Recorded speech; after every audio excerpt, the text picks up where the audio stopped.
So I wanted to have a short video about what I've been watching along the Pacific coast here for many months now. Continued spraying, unlimited spraying in the Pacific Basin here along the California, Mexico, Oregon coast. We are being sprayed upon with junk. I don't know what it is. It changes. It smelled like swamp water, felt like swamp water the other day. I was walking the other day along the uh, Monterey Bay. I live here, and I was outside most of the day with my dog, and I came home and I had to actually wash the chemtrails off my body. I was just so thick and gooey of this sticky substance that was all over me.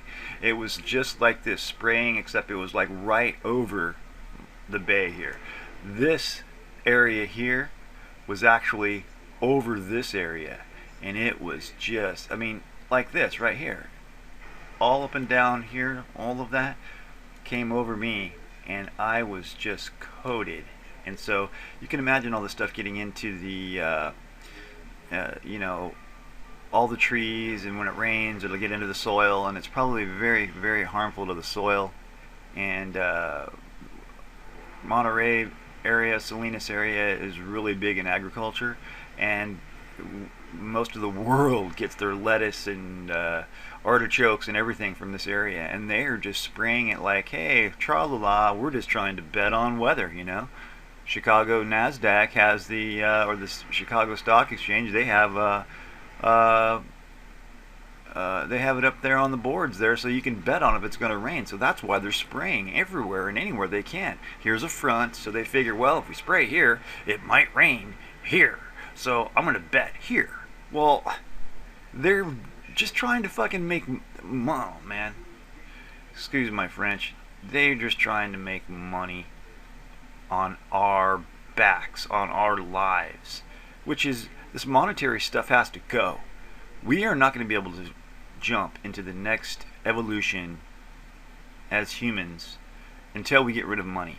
There's just no way around it. The greed and the crime that has to, everything that has to, bad that happens usually happens because of money.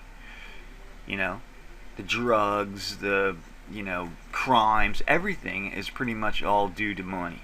So we get rid of the money, and there's enough, even if there's 7 billion, there is enough material out there to support us. What we have to do is curb our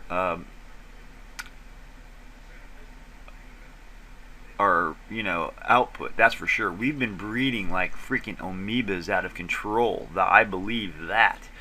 But as an American, you know, society, we're what, 350 million strong, okay? And that's like 50, 70, maybe even 100 million in immigrants, either legal refugees or illegals, whatever. You know, just 300, let's just say 350 million conservatively in the United States. So we really have a small footprint.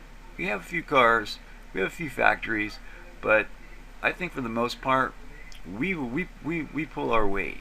So we got to stop this geoengineering stuff. This is ridiculous. I submit to the world that I reject what they are doing. I want them to stop. They have enough money to go up there and spray this stuff. It must cost a fortune for the material and the gas to do this every single day, 24/7, 365. Everywhere I look, I see it happening around the world, not just here. Hawaii, New Zealand. I mean, New Zealand has 4 million people. Why are they messing with New Zealand? It used to be this nice, pristine place.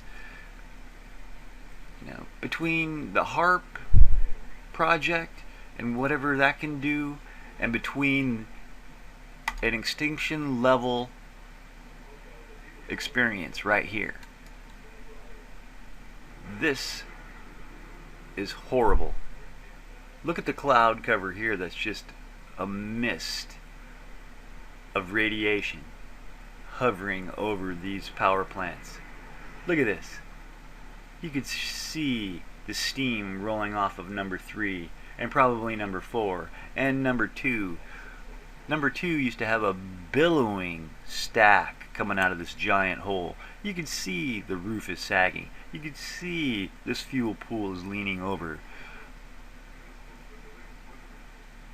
They covered up number 1 so fast it wasn't funny. Number 1 must have been really bad. They didn't want the world to see that at all. Number 3 is MOX fuel, plutonium sprayed everywhere, everywhere. And then all this water, this runoff is going right into the ocean. Well, the bluefin tuna are coming up with cesium here in California. Well, I think fish breathe oxygen from their gills from the water. Oh, they breathe oxygen too. So, fortunately the wind was blowing the right way out to sea when this happened, which is a lie, because I found out from an aviation expert that actually it was blowing toward Tokyo. So all this stuff has been a lie. A cover-up lie about what's happening over here. And instead, they're going, okay, we're just going to raise radiation rates, when over the years of nuclear bomb testing and everything else, it's been bad to have any radiation in your system. But now they say, oh, we're just going to up the levels and say everything's okay. You can have enough, as much radiation as you can take. No problem. You have no problems. So, I don't know. I'm going to cut this. It actually went kind of long. Sorry. I wanted to show the mist here real quick of what's hovering over this extinction level event. What they should do is bring in every giant bulldozer that they have and sacrifice it and prop up the buckets to hold up this fuel pool so that it does not tip over until they can get these rods out safely without it tipping over and spreading cesium, strontium, and every other freaking isotope in the atmosphere and in the water and in the environment around Fukushima. Northern Japan is pretty much dead. They can't even use it anymore. And it's a felony to even talk about nuclear, negatively in Japan. It's a felony there. So it is ridiculous. So peace, love, and granola. God bless. Take care, everyone. We must get rid of this geoengineering, and we must swarm to fix this problem right here. We have to get this under control. It is very, very important that we get this under control. Take care.